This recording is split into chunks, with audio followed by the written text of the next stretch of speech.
안녕하십니까. 월간 부동산의 진행을 맡은 박성규입니다. 자, 부동산 시장에서 하락세가 소폭 둔화되는 모습을 보이긴 하지만 아직 바닥이 어디인지 명확히 드러나지 않는 상황입니다. 자, 정부는 부동산 규제를 속속 완화하고 있지만 부동산 매수 수요가 살아날지는 의문인 가운데 한국은행은 1년 반 동안 인상 기조를 보였던 기준금리를 동결했고 정부는 1기 신도시를 포함한 노후계획도시 특별법을 공개하면서 노후 택지지구의 정비사업에 속도를 내고 있는 모양새입니다. 자, 오늘 월간 부동산에서는 권대중 명지대학교 부동산학과 교수, 권혁중 시사경제평론가 모시고 부동산 시장에 대한 다양한 이야기와 전망에 대해 짚어보도록 시간 가져보도록 하겠습니다. 자, 두 분과 함께 본격적으로 시작해 보도록 하겠습니다. 자, 안녕하십니까? 안녕하세요. 네, 안녕하십니까? 네, 안녕하십니까? 자, 첫 번째 이슈 화면으로 만나보시죠. 전월세 시장 혼란 속 한국은행 기준금리 동결입니다.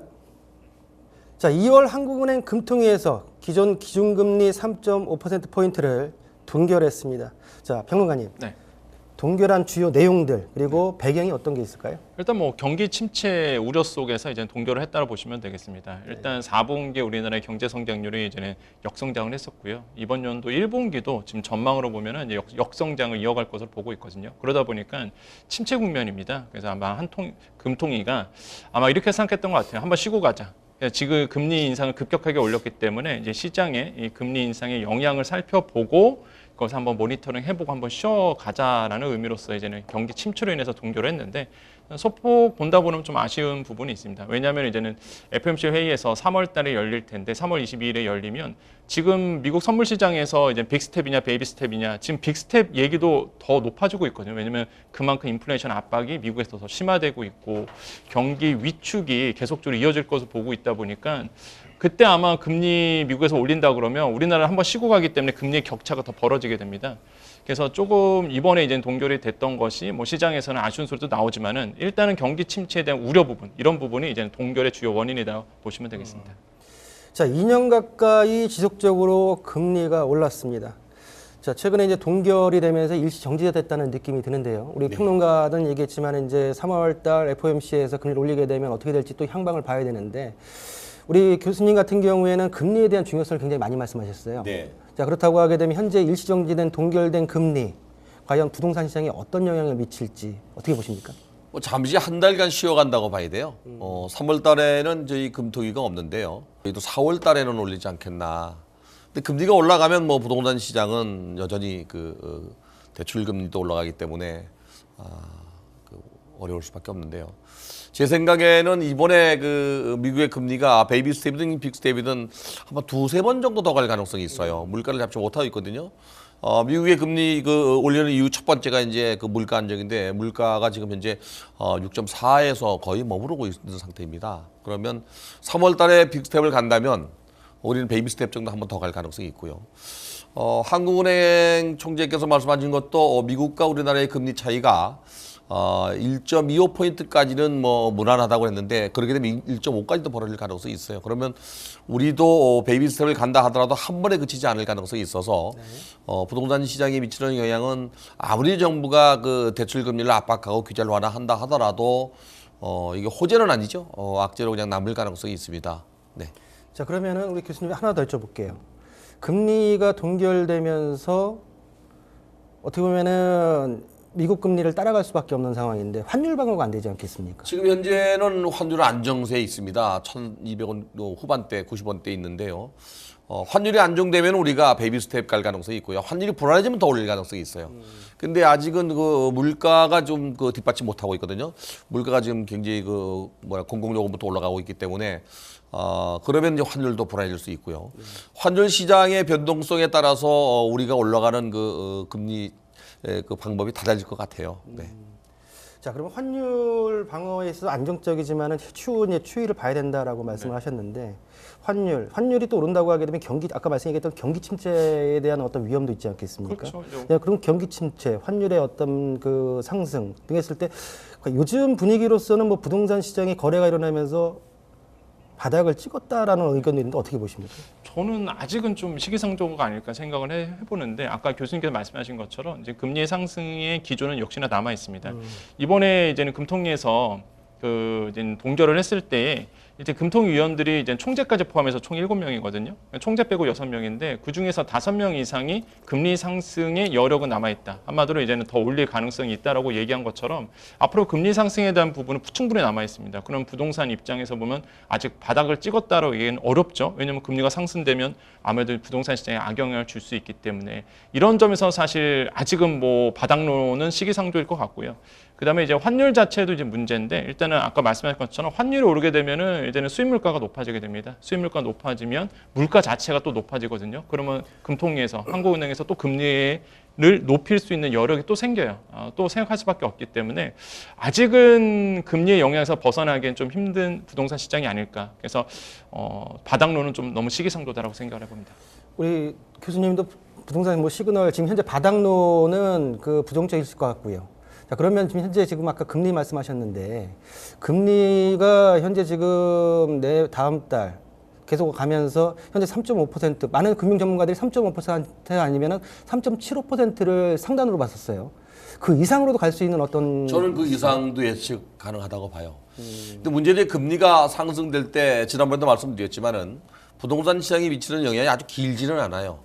길어야 뭐 한 20개월 정도, 2년 정도는 갈 수 있는데요. 경기 침체가 돼버리면 더 악화될 수 있거든요. 그러니까 금리가 올라갈 때 직접적 요인은 부동산 시장에 이제 대출 금리가 올라가니까 매수세를 꺾을 수 있지만 금리가 올라가면 거의 타격을 받는 게 부동산 시장뿐이 아니라 기업체예요. 기업체의 조달 금리가 높아지면 결국에는 그 PPI가 높아지거든요. 생산자 물가가 높아지고 이게 또 소비자 물가로 연결되고 그리고 지난번에 그 2021년도 8월부터 금리가 올라오기 시작했는데 지금 딱 10번 올렸거든요.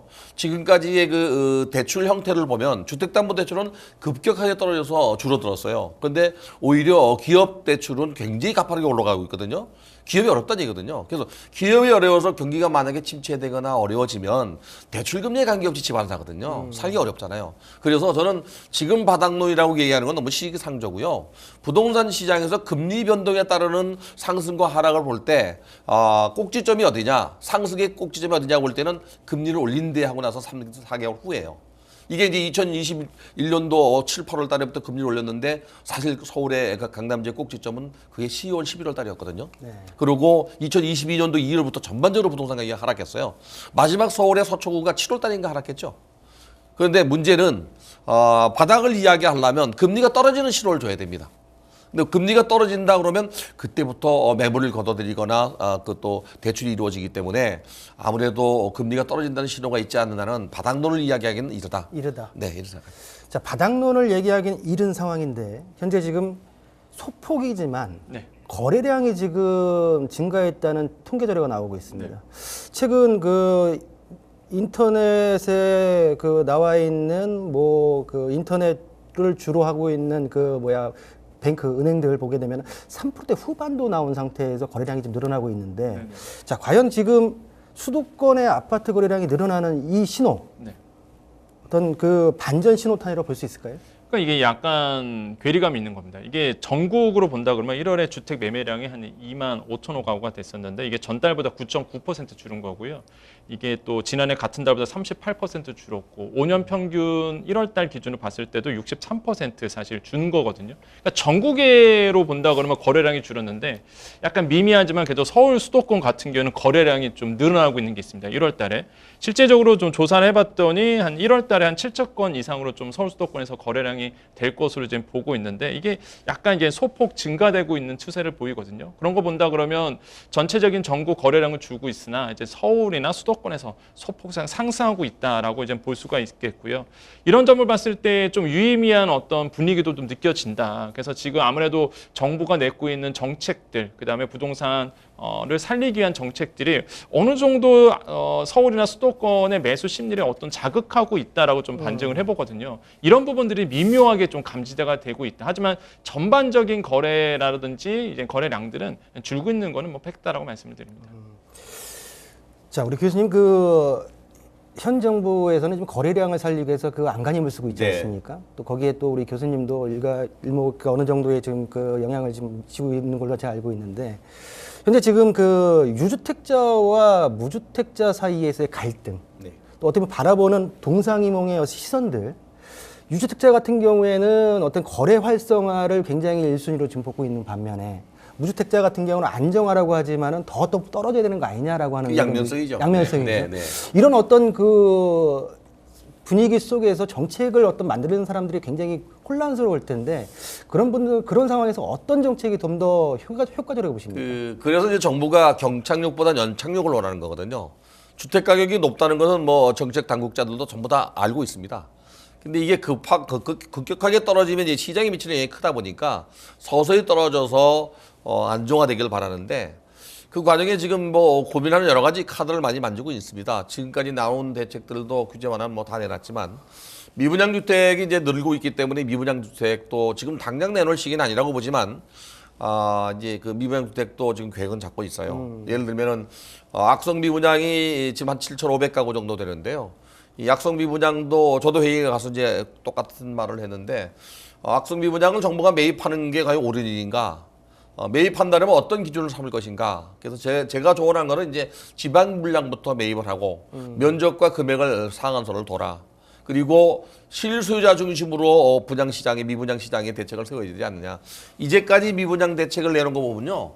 2009년도 2월 12일 121 대책도 그랬고 2012년도 9월 10일 대책도 그랬고 미분양 주택이 많아지면은 무슨 대책을 내놓냐면요. 취득세 50% 가면 양도세 5년간 면제 아무나 살 수 있었거든요. 그래서 이거는 이제 그 아까 말씀드린 양면성 때문에 무주택자들이 우선적으로 분양할 수 있는 대책. 이게 세제 혜택이 좀 있어야 되지 않느냐. 저는 계속 강조하고 있어요. 네. 그러나 이제 이 그 미분양 주택이 늘고 주는 거에 대한 방향성에 대해서는 경제가 살아나지 않으면 이거 쉽지 않은 일이거든요. 어떤 대책을 내놔도. 보세요. 13 대책 이후에 지금 우리 위원님 말씀하셨지만은 거래량이 거의 안 되는 거거든요. 지금 12월 달에 한 1,000가구 들었어요. 1월 달에 지금 거래량이 1,220가구 정도거든요. 얼마 안 늘었잖아요. 지금 거래되는 게 는 걸로 보이는 건 거래량은 작은데 그나마도 좀 이제 오르고 있다는 것은 급매물 위주예요. 그렇죠. 네. 그리고 이사철이고 지금 이제 3월 2일부터 계약하잖아요. 그 이사철 때문에 아마 급매물 이상은 더 이 안으로 안 떨어질 거라는 그런 심리로 매수한 거지 경기가 살아나는 조짐은 아니거든요. 그래서 정부도 정상적인 거래가 일어날 수 있는 대책을 여러 가지 고민하고 있는데 그 중에 하나가 이제 뭐 일산 대책의 지역 규제 완화라든지 아마 5월달 이후에 토지거래 허가 구역도 서울시가 아마 풀지 않겠나. 그래서 정상시장의 거래를 유도하고 있어요. 네, 그게 이제 포커스가 무주택자 중심으로 실소유자 중심으로 재편하려고 하는 게 국토부 방향입니다 지금.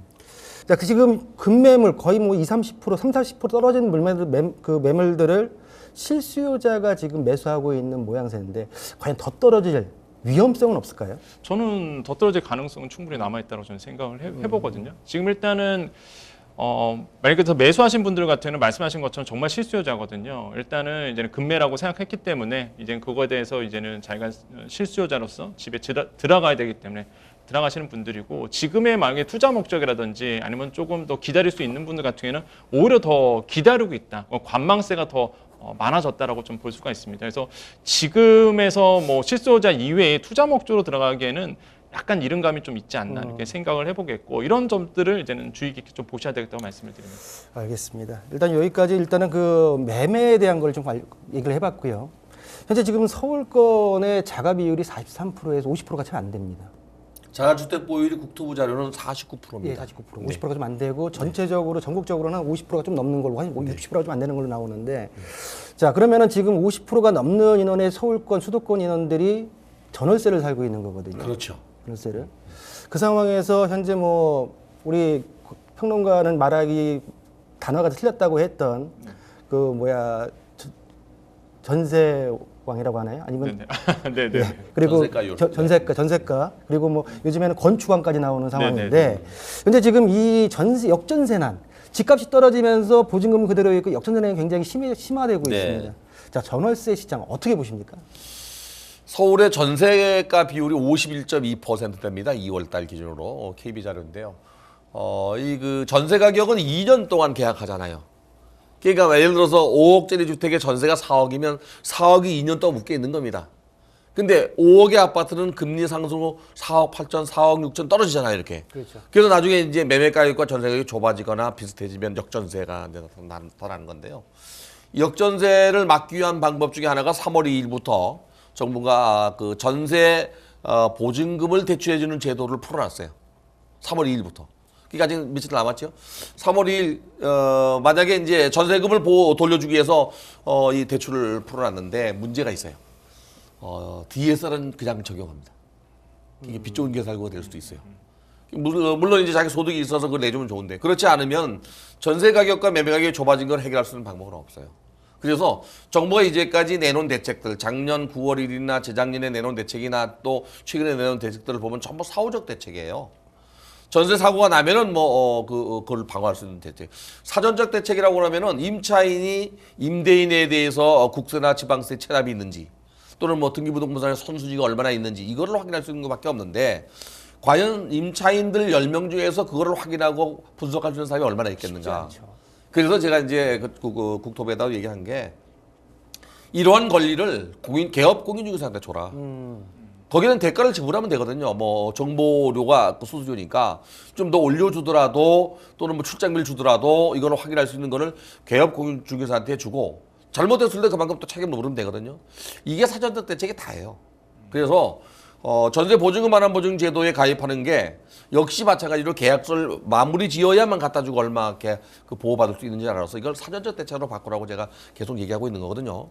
다시 말하면 A라는 물건에 전세가 5억이라면 또 전세가 3억이라면 들어가고 난 다음에 계약서를 써서 잔금을 다 지불하고 난 다음에 갖다 줘야만 알 수 있는 거를 똑같은 물건이니까 사전에 이게 얼마인지 알 수 있어요. 그리고 주택토지보증공사나 서울보증보험에도 전화하면 알 수 있습니다. 확인서를 띄워주지 않을 뿐인데 만약에 이걸 사전적 대책으로 바꿔서 얼마 들어갈 줄 안다면 저는 개인적으로 2마리 토끼를 잡을 수 있다고 봐요. 계약하기 전에 이게 보호를 어느 정도 받을 수 있다면 당연히 그 보호 받을 수 있는 금액으로는 전세 계약 안 할 거예요. 그러면 임대인 입장에서 볼 때는 더 받지 못할 거고 그러면 전세 시장도 안정화될 거고 보호받을 수 있는 상황에서 들어가기 때문에 세입 때도 보호받을 수 있지 않겠나 안정할 수 있지 않냐 2마리 토끼를 잡는 방법인데 왜 정부가 안 할까 이 얘기를 제가 글로도 말로도 몇 번 했는데 고민만 하는 것 같아요.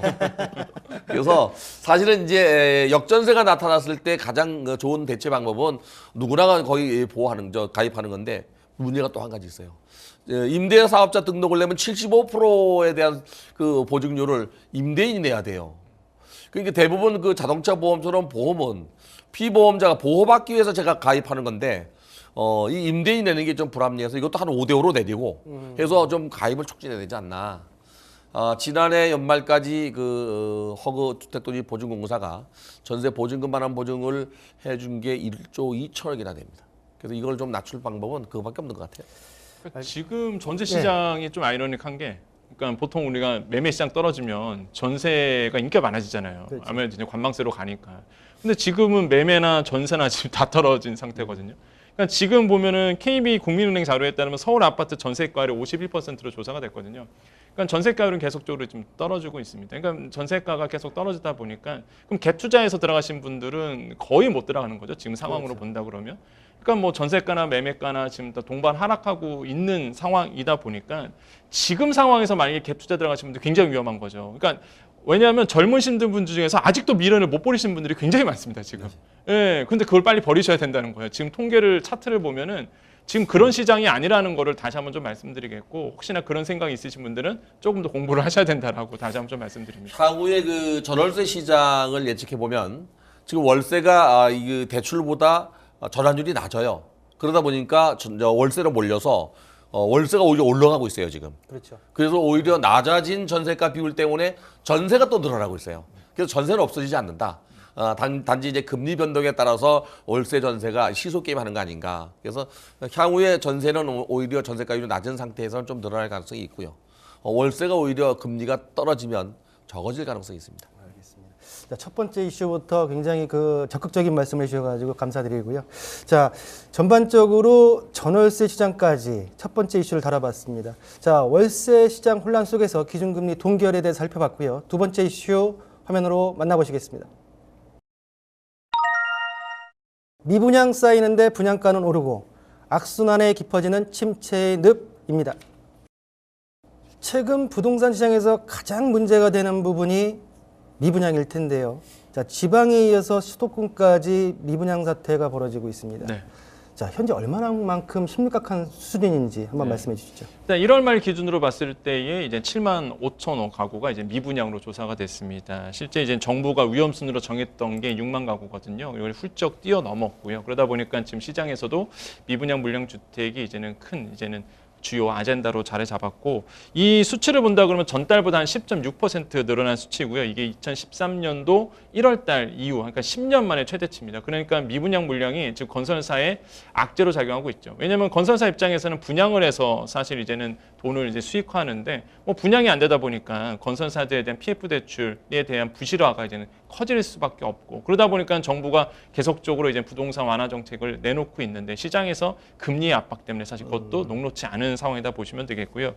그러면 왜 이렇게 뭐 말 그대로 미분양이 늘어나고, 특히 이제 입주율이 많이 감소되고 있는데, 그럼 왜 이렇게 입주율이 또 감소된가라고 본다 그러면, 일단 기존 주택의 매각이 좀 지연되고 있는 부분이 있습니다. 지금의 사실 분양되고 있는 아파트들은 2019년도, 뭐 2021년도 그때 뭐 분상대도 있었고, 그때 이제 분양가 원가도 그다음에 건설 원가도 낮았을 때였고, 사실 나쁘지 않거든요. 가격면을 본다 그러면. 근데 사실 못 들어가는 이유 본다 그러면, 뭐 분양을 해도 뭐 못 들어가는 분들이 많은데, 그런 이유가 역시나 지금의 살고 있는 집이 안 팔리는 부분들이 있거든요. 그래서 이런 부분들이 아마 영향을 좀 미치고 있고, 두 번째는 아까도 말씀드렸지만 세입자를 못 구하는 경우입니다. 그러니까 세입자를 구하지 못하다 보니까 사실 옮겨가지 못하는 부분도 있고, 그러니까 부동산 시장이 좀 미분양부터 시작을 해서 많이 꼬여 있는 상태다, 이렇게 좀 평가를 해봅니다.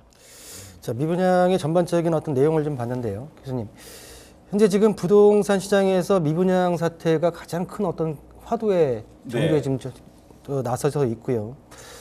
최근에 지금 그 원희룡 국토부 장관이 얘기했던 6만 호를 넘어서 7만 호까지 넘어갔습니다. 자, 그 배경으로 보게 되게 되면 뭐 금리가 있을 테고 경기 침체에 대한 영향이 있을 텐데, 과연 이 미분양 추세 어느 정도 수준까지 올라갈 거라고 생각하십니까? 저는 연말까지 10만 가면 뭐 후딱 넘어간다고 봐요. 10만 네, 왜 그러냐면 금리가 앞으로 한두 번 더 올라간다 그러면 지방 미분양이 지금 늘고 있거든요. 한 6만 가구 넘었습니다. 근데 이 10만 가구 넘어갈 거라고 봐요, 저는. 근데 문제가 우리 고혁중 평론가 말씀하신 대로 미분양이 증가하면 세 가지 문제가 있어요. 첫째는 건축비 조달이 안 되지 않습니까? 이게 이제 건설사의 압박으로 돌아오고요. 대부분 그 자기 자본으로 건물을 짓는 게 아니라 PF 구조가 돼 있기 때문에 이 PF 원금 이자도 못 내게 되고요. 또 이제 그 브릿지로 했던 것을 본 PF로 돌리는 과정에 대부분 PF는 제2금융권에서 합니다. 네. 제1금융권보다는 제1금융권은 이제 뭐 기금을 통해서 짓는 거 말고는 거의 제2금융권인데, PF를 중개한 증권사 문제 될 수 있어요. 그리고 그 뒤에 제2금융권이 있죠. 그래서 줄도선 난다는 얘기 바로 그거거든요. 건설사가 하나 부도나면 거기에 관련된 증권사나 제2저축은행까지 문제가 돼서, 가장 큰 문제가 금리 인상에 따른 미분양은 적체된 게 문제가 아니고 거기에 따르는 건설사와 증권사 제2금융권이 문제가 되거든요. 이런 현상은 아마도 지금은 어떻게 보면 이사철이라고 봐야 되니까 괜찮은데요. 5월, 6월 넘어서 비수기철 들어가면 좀 더 증가하지 않겠나. 이 이사철을 앞두고 지금 현재 건설사들이 지금 금년 3월 달에 13,000가구 정도 분양합니다. 그 13,000가구 중에는 아마 분양될 때도 있을 거예요. 그 이유는 지금 1월 3일 날 분양가 상한제 적용을 받았던 이전 물량들이 있어요. 예. 이런 것들은 아마 좀 청약에 좀 호조를 나타낼 것이고, 그거를 제외한 물건들은 분양가 자율화가 된 거와 동일하기 때문에 그래도 여전히 그 건축 원가가 올라가서 또 이자율이 올라가서 분양가가 올라갈 수밖에 없는 그 고분양가 될 수 있거든요. 이것들은 아마 미분양 나지 않겠나. 그래서 미분양 적체는 가장 큰 게 그게 문제입니다. 부동산 시장에서의 어쩌면 꽃이라고 할 수 있는 청약 시장의 분위기 어떻습니까? 청약 시장도 그렇게 좋지는 않습니다. 지금 뭐 통계를 본다 그러면 2022년도에 이제 청약 시장을 통계를 봤더니 평균 경쟁률이 7대1로 나왔거든요. 근데 21년도가 이제 19대1이었습니다. 그러니까 절반가량으로 줄어들었죠. 근데 사실 이제 청약 시장은 당연히 뭐 지금의 청약하시는 분들이 청약 통장 써서 말 그대로 청약에 들어간다고는 사실 어불성성이라고 보일 수가 있겠고, 그래서 요즘에 뭐 이슈가 나오는 게 청약 통장 다 필요 없다, 그래서 없애지는 분도 이제 많아지고 있는데, 하지만은 지금 또 미묘하게 또 변화가 모색되고 있는 게, 진짜 둔촌주공이라든지 아니면 뭐 장이 레디언트라든지 이런 데서는 이제는 우리가 보통 이제 소위 이제 줍줍이라고 표현하잖아요. 이제 이런 부분에서도 줍줍이 들어갈 가능성은 좀 있다. 그래서 지금 뭐 가장 핵심이 이제 둔촌주공인데 이제는 소형평수 중심으로 남아 있습니다. 그럼 무순위 청약 들어가고 말 그대로 이제는 그 무순위 청약 모집 공고가 나오고 줍줍 들어가게 된다 그러면 지금 뭐 저희끼리 하는 얘기지만 조만간 이제 조건이 풀리게 되죠. 이 규제가 풀리게 되면은 지방에 계신 분들 이제 거주 지역 조건이 없어지잖아요. 그 지방에 계신 분들이 말 그대로 이제는 줄 서서 할 수 있는 선착순 분양도 할 수 있게 되고, 그다음에 또한 이제 유주택자만 들어갔던 이제 미분양에 대한 부분들도 청약 부분들도 실제적으로 이제는 무주택자들, 유주택자들 모두 다 참여할 수 있기 때문에 이런 부분이 만약 규제가 좀 바뀐다 그러면은 또 다른 모양새가 나올 수 있겠죠. 그래서 지금으로 본다 그러면 제가 봤을 때는 이런 어떤 청약 시장 자체가 그러니까 입주, 그러니까 지역하고 이제는 이제 교수님이 말씀하신 분양가, 이게 두 가지가 굉장히 중요한 시장이 됐다. 그래서 일단은 위치도 좋고 분양가도 낮다 그러면은 저는 뭐 그럼에도 불구하고 금리가 높더라도 불구하고 분명히 관심 있는 분들이 있을 거고요. 근데 위치가 안 좋고 분양가가 너무 높다 하시는 분들, 분양가가 높다라는 지역은 아무리 뭐 돈이 있어도 들어가지 않을 거다. 그래서 이런 부분들이 좀 양극화가 좀 심해지지 않을까 좀 생각을 하고 있습니다. 청약 시장에서도 이제 호불호가 확실하게 갈리는 그럼요. 양극화가. 네. 그 와중에 이제 아까 말씀하셨던 이제 분양가는 지금 계속 오르고 있고요. 네. 또 정부에서 발표했던 지금 미분양에 대한 청약 조건, 미분양 물건에 대한 청약에서 청약 조건을 다 해제시켰습니다. 지금 저 규제적이 아닌 지역은요, 60제곱미터 이하는 그 60%가 추첨제입니다. 예. 그게 만약에 진작에 있었으면은 이제 영끌이 없었죠. 이 가점제를 적용하면은 뭐 청약 통장 가입 기간, 부양 가족 수 또는 뭐 통장 가입 그 기간 때문에 젊은 사람들이 안 됐는데 85제곱미터 이하가 30% 추첨제입니다. 그래서 만약에 제 생각인데요, 두 가지 방향입니다. 고분양가 논란이 있거나 신규 분양 물량은 미분양 날 확률이 높아요. 그러나 이제 1월 3일 날 이전에 그 분양가 상한제가 적용됐던 지역은 그런 대로 또 낮은 금액이에요. 그걸로 분양하는 단지들이 몇 개 있거든요. 그런 데는 아마도 청약을 좀 하지 않겠나. 그리고 3순위 같은 경우 지금 말씀하신 대로 물어본 대로 3순위 같은 경우는 지금 무순위 청약을 아무나 할 수 있거든요, 이게. 그렇죠. 예, 그래 되면은 아마도 3월 달에 그 둔촌주거 아파트 49형 밑에가 이제 미분양인데요. 예. 아마 경쟁률이 높을 가능성이 있어요. 최근에 그 수도권 성남하고 과천에서 당해 지역만 엄청 많았죠. 당해 지역만 무순위 청약을 하는데도 몇천 대리 나왔어요. 그게 왜 그러냐면 세대수가 미계약분 11가구밖에 안 됐는데 한 6천 명 온 거예요. 근데 우리가 액면으로 봤을 때는 몇천 대리라는 수치가 나오거든요. 그렇죠. 관심이 있다는 얘기입니다. 관심이 있고 그 내용을 봤을 때 우리 TV를 시청하신 시청자분께서는 이거 굉장히 경쟁이 보다 보니까 다시 달아오르는 거 아니냐라고 하는 어떤 시그널의 어떤 반응도 보일 수 있을 것 같은데 어떻게 보십니까? 저는 뭐 통계 함정이다라고 저는 생각을 해보는데 통계 이게 퍼센테이지 함정이죠. 말 그대로 뭐 1000% 1000% 나왔다. 뭐 이렇게 본다 그러면은 뭐 굉장히 인기가 많을 것 같지만 아까 교수님 말씀하신 것처럼 모집 물량이 이렇게 적었습니다. 그러다 보니까 당연히 이제 비율적으로 본다 그러면 이제 많아질 수밖에 없는데 사실 근데 또 한편으로 본다 그러면 그만큼 사실 관심 있는 분들이 아직도 수요에 남아 있다는 얘기입니다. 그러니까 충분히 이제는 내가 청약을 받을 수 있고 또한 실수요자 중심으로서 내가 내 집 마련을 할 수 있는 분들, 이런 분들 같은 경우에는 이제는 좋은 어떤 지금 왜냐면 워낙 그 저가로 빠지기 때문에 아파트 가격이 굉장히 낮아졌잖아요. 과거와 다르게. 그러다 보니까 실수요자 중심에서는 매력적인 시장으로 이제 바뀌고 있는 것이고, 사실 뭐 투자 목적으로 가신다는 분들도 남아 있겠지만은 하지만 지금 시장은 이제 실수요자 중심으로 개편되고 있는 뭐 대표적인 현상이다라고 저는 생각을 해봅니다. 그 교수님한테 제가 요즘에 그 질문을 받았던 내용을 한번 말씀을 드려볼게요. 그 무주택자시고 청약을 준비하시는 분이에요.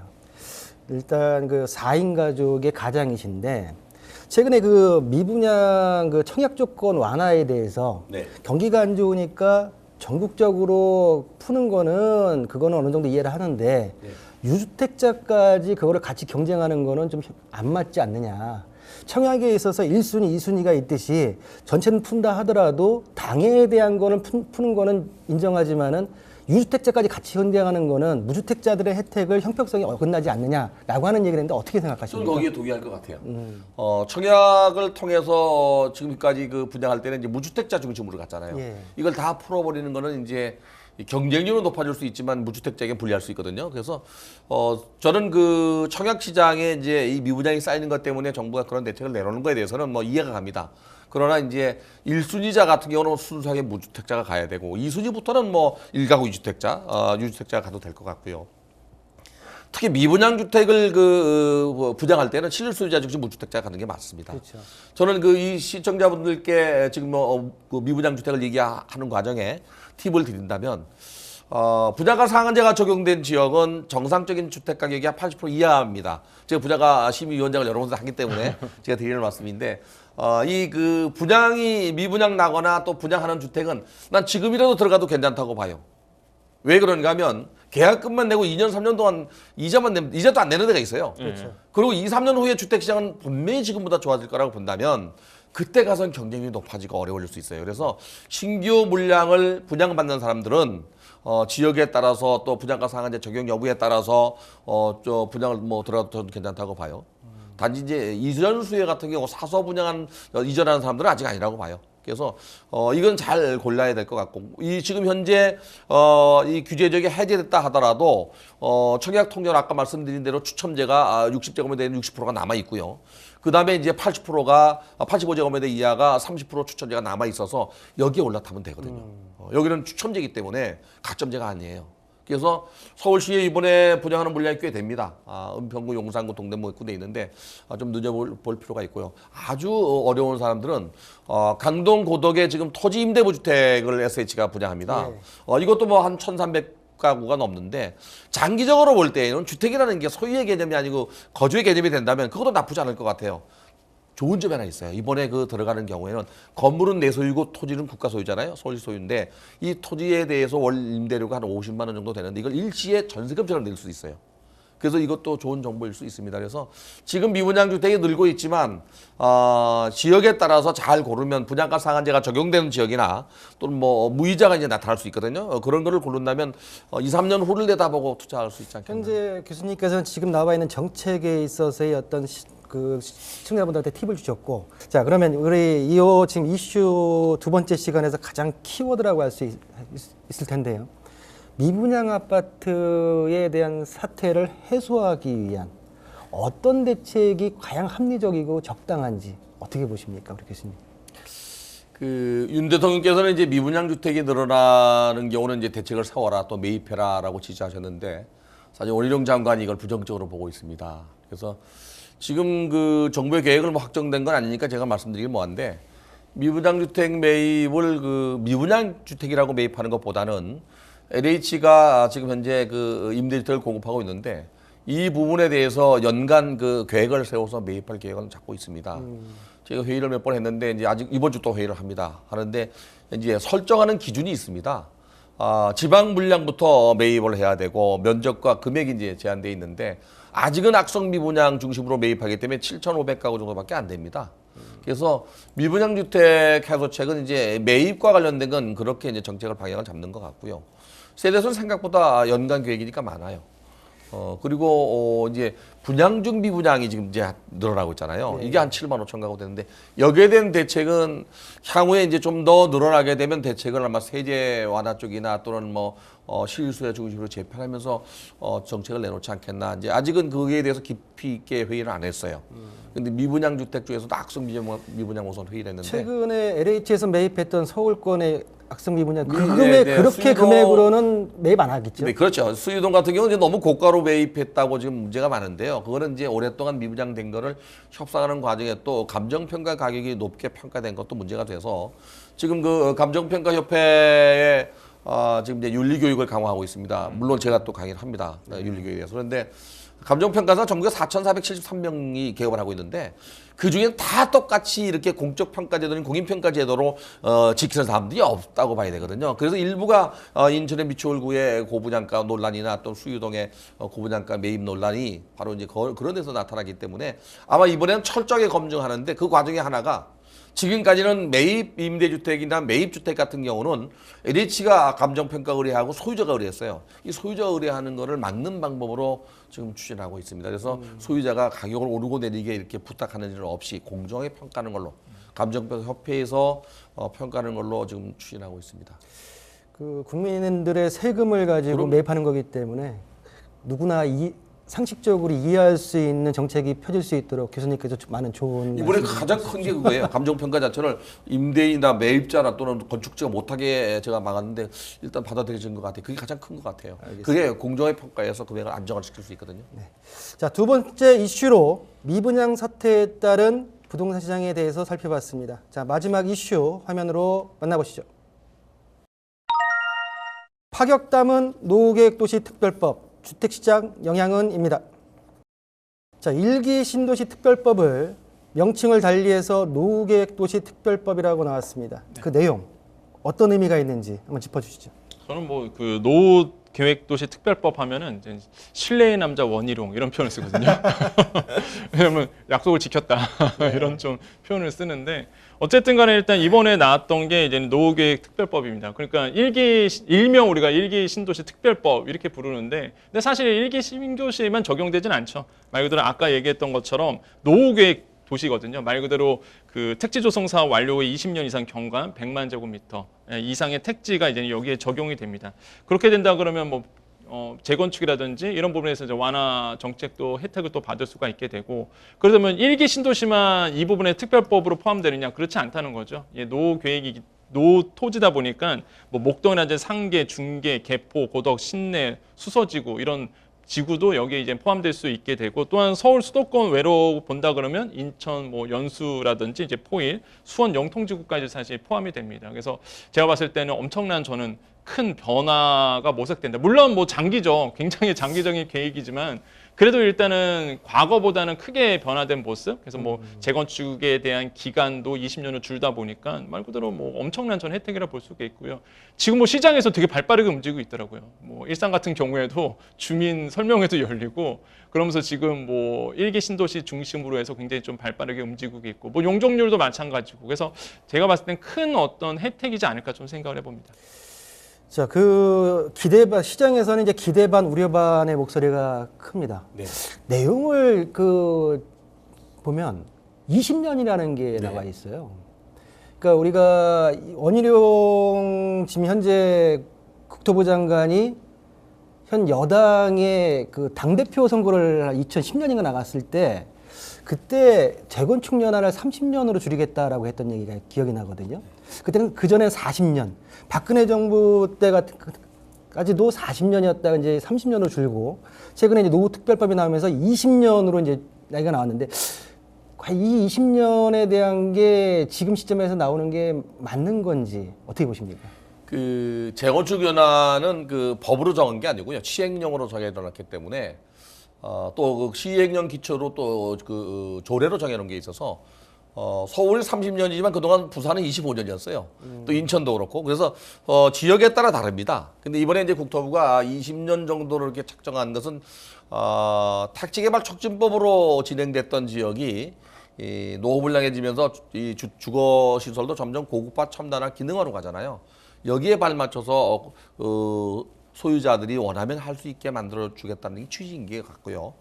지금 1기 신도시라면 30년이 된 상태입니다. 그래서 30년이 넘는 건 당연히 할 수 있다라고 하는 당위성을 부여한 거 아닌가. 근데 개인적으로 볼 때 20년이 지났을 때 뭐 리모델링이나 재건축을 추진한다고 해서 당장 되는 게 아니고요. 추진하다 보면 5년, 10년 걸리니까 결국엔 25년, 30년 간다고 봐서 이렇게 정한 것 같고 20년이 넘으면 추진할 수 있다 이렇게 해놓은 겁니다, 이게. 근데 여기 문제가 한 가지 있어요. 뭐가 있냐면 그 특별법 속에 보면은 이제 이렇게 이 특별법이 적용되는 지역이 택지개발 촉진법으로 이 택지지구를 지정했던 지역 중에서 100만 제곱미터 이상입니다. 이게 30만 평입니다. 이거를 적용받을 수 있는 지역이 얼마나 있을까? 1기 신도시, 2기 신도시는 뭐 아직 멀었고 1기 신도시 말고는 이게 조금 아이러니해요. 그래서 2개, 3개 단위를 합쳐서라도 100만 제곱미터 넘으면 된다 해도 그래도 없습니다, 별로. 지금 서울 같은 경우는 압구정동 정도, 개포동 정도, 개포동 거의 많이 끝났고요. 중계 쪽이나 거기도 일부 되고요. 문제가 이게 형평성 문제입니다. 다른 단지에 뭐 3,000세대, 2,000세대는 면적이 안 되거든요. 그렇죠. 그렇게 5만 평 정도만 해도 3,000세대거든요. 예를 들면 서초구 자이 아파트가 53,800평입니다. 58,300평입니다. 그게 옛날 반포 중구 아파트 3단지거든요. 그게 3,410세대입니다. 적용 못 받습니다. 만약에 한다면. 그래서 이게 이제 문제예요. 차별화 문제. 이 차별성 문제. 이게 이제 논란이 될 수 있습니다. 그렇죠. 지금 그 중계 지역이나 상계 지역, 중계 지역 같은 경우에는 그런 택지가 묶어서 갈수 있는데 있어요. 아래 내려와서 광운대역 앞에 있는 미미산 같은 경우는 또 안 된단 말이에요. 형평성이 좀 한 개 단지가 30몇 평 아파트가 없습니다. 그렇죠. 두 개, 세 개 단지는 합쳐도 없습니다. 서울시에서 가장 크다고 하는 그 둔초중 아파트도 전체 면적은 10만 평도 안 됩니다. 그거. 그리고 망가가 입주했던 할로우시티도 됐고요. 그것도 역시 10만 평 안 됩니다. 그래서 면적별로 봤을 때는 이게 좀 문제가 있지 않나. 오히려 세대별로 가든지 아니면 좀 더 줄이든지. 제가 볼 때는 100만 제곱미터를 한 30만 제곱미터 정도 10만 평만 넘어도 할 수 있게 했으면 좀 다양하게 형평성 논란이 없게 적용받을 수 있지 않겠나. 근데 이게 딱 그 100만 제곱미터로 딱 정하는 바람에 결국에 일기 신도시법을 그대로 가는 거 아닌가. 일기 신도시가 아니면 추진하기가 어려운 상황이 정도 되버렸어요. 규모가 아니면. 네, 그래서 예전에도 저도 뭐 칼럼을 쓰고 다른 방송도 드렸지만은 왜 일기만 특별하게 그 특별법을 만들어야 되느냐? 그럼 일기 신도시에 살지 않는 사람들은 국민이 아니냐? 제가 이런 얘기 한 적이 있어요. 그래서 이 문제는 아마 정부가 이 법을 아주 확정된 건 아닙니다. 그렇죠. 이제 기초를 만들었기 때문에 시행령이나 또는 뭐 이거 아직 개정할 여지가 있기 때문에 국토위에서 좀 손질을 해야 될 부분 중에 하나라고 봐요 저는. 네. 알겠습니다. 자, 그러면 갑자기 이제 궁금한 게 지금 일기 신도시의 노후 택지인데 이런 어떤 파격적인 내용들, 용적률이든 뭐 등등 해가지고 이런 내용들을 지금 2기 신도시, 3기 신도시에다가 아예 처음부터 적용을 시키는 건 어떻게 생각하십니까? 일단 그럴 계획은 없는 것 같고요. 일기 신도시를 위해서 만들었기 때문에. 그리고 이제 용적률이나 중상향도 역세권 주변이나 특별한 지역이 아니면 전부 500% 된다고 생각하는 착각이에요. 그래서 지금 현재 그 시범지구라든지 이런 데는 층수가 20층 이상 넘어서 용적률이 200%, 250%가 넘는 지역은 리모델링으로 갈 수밖에 없기 때문에 리모델링도 15% 이상 증가할 수 있게 해놓은 거거든요. 그래서 일기 신도시 사는 분들 중에서는 우리가 이게 이제 특별법에 의해서 용적률 400%, 500%를 다 질 수 있다고 하는 착각. 이거는 착각이에요. 정말 착각인 것 같아요. 지역마다 다릅니다. 가장 그 재건축의 첫 단추는 안전진단 통과하지 않겠습니까? 그 면제대 얘기 나오고 완화 얘기가 나왔어요. 네. 일단은 그렇게 된다고 하게 되면은 많은 단지들이 재건축에 탄력을 받을 가능성이 많은데 이런 어떤 아까 움직임도 말씀하셨지만 재건축의 활성화 어떻게 보십니까? 그러니까 많은 분들이 아까 교수님 말씀하신 것처럼 용적률에 대한 착각도 있고 그다음 안전진단에 대한 면제에 대한 착각도 많으시더라고요. 사실 면제는 공공성이 뛰어야지만 면제 준다는 조건이었습니다. 그러니까 공공성이라는 거는 결국에는 이제는 대중교통망이라든지 기본적으로 이제 공공성이 들어간 이제 택지 개발이거든요. 그러니까 다 그렇지는 않은 거예요. 그러니까 일기 신도시 계신 분들이 이제 면제다라고 얘기하다 보니까 그게 너무 이렇게 매몰돼서 이제 일기 신도시가 다 뭐 안전진단 면제가 돼서 속도가 빨라지고 뭐 재건축이 빨리 된다라는 거는 사실 냉철하게 본다 그러면 그건 아니라고 다시 한번 좀 말씀을 드리겠고요. 대건축 안전진단 완화 부분은 지금 뭐 가시적으로 좀 얘기가 나오고 있죠. 이제 지자체 단체에서 이제 실제적으로 시행이 된다 그러면은 말 그대로 국토부에서 가이드라인을 제시하고 이제 지자체 단체에서 규례에서 움직이다 보니까 이런 부분은 어느 정도 가셔야 될 가능성은 있다. 하지만은 아직은 먼 얘기다. 말 그대로 안전진단가 완화가 된다 그러면 속도감이 빨라지다 보니까 일기 신도시에 대한 어느 정도 메리트가 있게 되는 부분은 맞으나 그 처리 기간은 상당히 오래 걸릴 거다 볼 수가 있겠고 아까 이제 교수님께서 말씀하신 거 우리가 또 얘기하는 거가 또 뭐냐면은 아까 이제 100만 제곱미터 얘기가 나왔잖아요. 그러다 보니까 사실상 보면은 그래서 이게 일기 특별법이다라는 그래서 이제 이야기가 나오는 거거든요. 그래서 사실 또 다른 서울 지역까지의 어떤 형평성도 얘기하시는데 사실 지금 1기 신도시 사시는 분들한테 얘기를 들어보면은 뭐 지금 1기 신도시가 너무 노후화됐잖아요. 지금 말 그대로 뭐 종사용되지 않으면 또 사업성에 대한 메리트도 없고 그래야지만 이제 용적률도 그래서 이제 높여주는 건데 1기 신도시가 지금 재건축에 대한 니즈가 굉장히 많은데 여기서 만약에 또 형평성 때문에 뭐 서울과 맞춰가야 된다 아니면은 뭐 서울의 지역에 있는 지역도 해줘야 된다라고 보면 또 속도감이 또 늘어질 수가 있어요. 또 그렇게 되면 1기 신도시 사시는 분들의 굉장히 반발감이 상당할 거라고 보거든요. 그래서 아마 정치권에서도 그래서 100만 제곱미터의 얘기가 먼저 뭐 1기 신도시만 사실 들어갈 수 있는 부분이다 보니까 그런 얘기가 먼저 나오지 않았을까 좀 생각을 해봅니다. 이 200%를 최대 뭐 아까 말씀하신 역세권 같은 경우나 아니면 컴팩트시티 같은 경우는 한 500%까지 종상향을 시켜서 지금 현재 이 지역들이 대부분 제2종 일반 주거거든요. 그러면은 3종이나 아니면 그 이상의 준주거까지 올려야 된다는 얘기인데 과연 이렇게 했을 때 아까 우리 일기 신도시 특별법 얘기했을 때 우리 교수님 눈에 얘기했던 게 뭐냐 기반 시설을 말씀하셨어요. 그 기반 시설을 확보할 수 있는지 과연 그 확보에 대한 그래서 거에 이제, 시간이 얼마나 걸릴지. 그래서 이제 그 특별정비구역으로 지정되는 지역만 용적률 상향, 종상향이나 또는 뭐 용적률 상향이나 또는 뭐 그 입지 규제 최소 지역 지정이나 이거 외에도 리모델을 해도 또 역시 마찬가지로 그 인센티브를 주거나 하는 거지 전부 주는 건 아니에요. 특별정비구역 지정이 돼야 되고요. 이렇게 늘어나는 세대수 때에 따라서 이제 도시 기반 시설이 확충돼야 되기 때문에 이거는 이제 공공성을 확보하기 위해서 개발 이익을 환수하겠다고 얘기를 했거든요. 현금으로 받든지 뭐 물건으로 받든지 뭐 여러 가지 형태로 지금 현재 정부가 추진하고 있는 것은 개발 이익은 분명히 환수하겠다. 제 생각에는 현재 이 규제가 완화되기 전에 재건축 초과이익 환수가 50%까지였거든요. 지금 어떻게 보면 개발 이익이 당시에 이제 3천만 원이 넘는 경우에 최대 50% 확대하는 거를 지금은 이제 1억으로 올렸죠. 1억 올려서 지금 누진 과세하듯이 이렇게 환수가 늘어나고 있는데 아마도 이번 특별 정비 구역에 해당되는 지역이나 또는 재건축 재개발하면서 일기 신도시에서 그 이익을 보는 것만큼 제가 볼 때는 생각보다 많이 개발 이익을 환수할 가능성이 있어요. 그렇지 않으면 기반 시설을 할 수가 없어요. 정부가 이 재개발 재건축 하는데 국고를 들여갖고 정비 사업 하는 지역에 기반 시설 들이는 한계가 있기 때문에 일기 신도시만 해도 지금 5군데 아닙니까?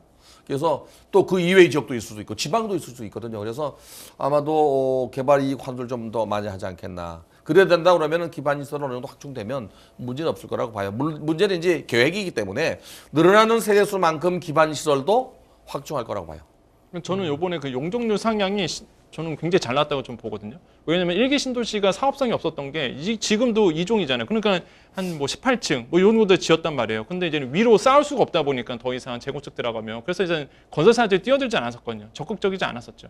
근데 만약에 이번에 말 그대로 종상향이 되거나 중주거가 된다 그러면 용적률 뭐 아까 말씀하신 것처럼 특별지역 뭐 역세권 안에서는 500% 된다 그러면 진짜 뭐 이론적으로 보면 50채까지 지을 수 있는 거거든요. 그렇게 된다면 위로 더 쌓을 수 있기 때문에 건설사 입장에서는 사업성이 있고 그럼 이제는 일기 신도시 특별법에 의해서 뛰어들 수가 있는 여건이 마련됩니다. 그래서 제가 봤을 때는 이번에 용적률 상향해줬던 거는 정말 저는 일기 신도시를 개발하기 위해서는 뭐 필수적인 조건이었다고 저는 생각을 해보겠고 더더욱 이런 어떤 혜택들이 좀 나와줘야 된다.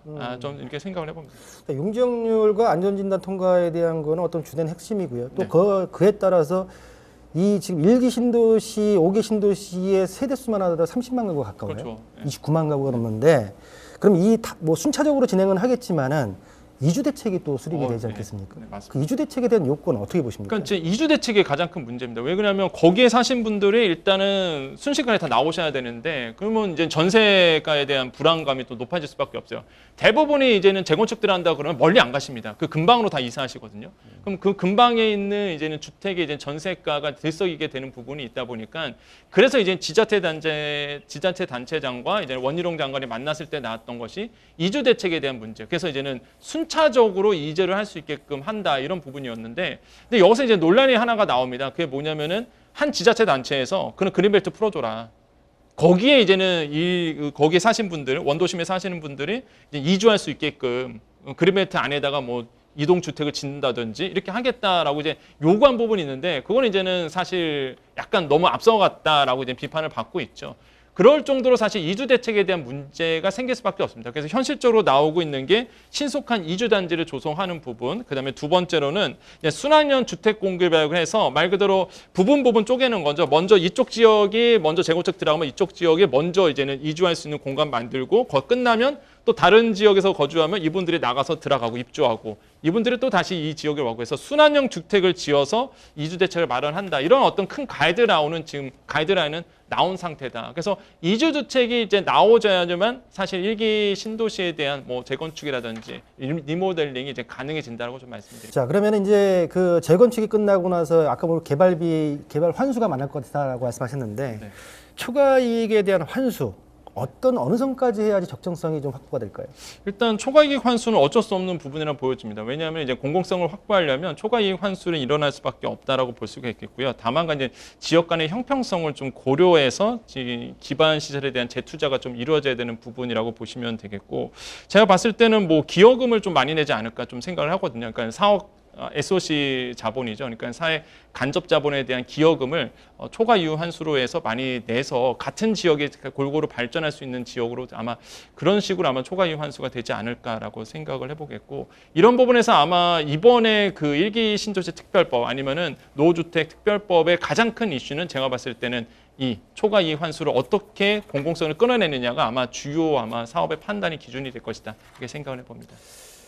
초과 아까 그 교수님께서 말씀하신 초과이익, 내가 내 집을 가지고선 새 집이 됐을 때 네. 새 집을 만들면서 내가 들어가는 돈이 많다고 하게 되면은 선뜻 동의서에 도장 찍기가 쉽지 않지 않겠습니까? 그렇죠. 그럼 이 초과이익에 대해서 어떻게 보면 그 정부 차원에서도 굉장히 지금 그 관심을 갖고 있을 텐데, 어떻게 하는 게 과연 어느 정도 선까지 받는 게 맞다고 생각하십니까? 우선 재건축 사업을 할 때 이제 재건축 초과이익 환수제라는 제도가 있었잖아요. 지금도 살아 있습니다. 왜 내가 내 집을 짓는데 왜 초과이익이 생겼다고 세금을 내느냐? 그 이유가 있어요. 그 개발 이익이 생긴 것만큼은 사회 환원, 일부를 사회에 환원해야 되는 것이, 그 세대수가 늘어나거나 할 때 기반시설 비용을 누가 될 것이냐. 그 단지 앞에만 기반시설 들리는 게 아니라 그 여파가 주변 지역까지 다 미치거든요. 그런 부분. 그래서 이번에 그 특별법에서는 이거를 줄이는 방법은 딱 한 가지입니다. 공공성을 띠게 뭐 임대주택을 짓거나 또는 뭐 기부 체납을 하거나 이걸 늘리면 돼요. 그러면 개발 이익에 대해서 상당히 감면해 주는데, 그렇지 않고 온전하게 이제 개발 이익만 편취한다면 아마도 정부가 이번에 좀 개발 이익에 대해서 현금까지도 동원해서 받겠다 그러니까 개발 이익을 환수할 가능성은 높습니다. 어떻게 보면 일기 신도시 특별법, 지금 노후계획도시 특별법이 나오면서 리모델링이 지금 무색해졌거든요. 네네. 과연 리모델링의 규제화나 실효성이 있다고 보십니까? 전 리모델링 하는 단지도 분명히 나올 거라고 보거든요. 왜냐하면은 이제 용적률을 아무리 높여준다 해도 이미 이제 높이 쌓은 아파트도 있고, 그다음에 사업성이 좀 떨어지는 부분도 있을 겁니다. 그런 단지 중심으로는 분명히 리모델링에 대한 니즈가 있을 거라 보여지고요. 현행 같은 경우는 15% 이내 이제 증가가 됩니다. 근데 이거를 지금 정부에 안 들어간다고 그러면 뭐 가이드라인을 본다고 하면 20% 내외로 이제는 더 높여줄 가능성이 있어요. 그러면 아무래도 위로 더 쌓을 수 있다 보니까, 그러다 보니까 아무래도 리모델링에 대한 사업성이 높아지게 됩니다. 그럼 건축하시는 입장에서도, 건설사 입장에서도 그게 손해보는 입장이 아닐 거예요. 그렇기 때문에 리모델링에 대한 니즈들도 있을 거고, 그거에 대한 사업성도 제가 보기엔 나오지 않을까. 그래서 아마 재건축도 주가 되겠지만은, 아마 재건축이 뭐 주가 되겠지만은, 그래도 리모델링도 이제는 같이 동시에 아마 적용될 단지도 굉장히 많아질 거다라고 저는 생각을 해봅니다. 자, 그러면 우리 그 평론가님한테 마지막 질문입니다.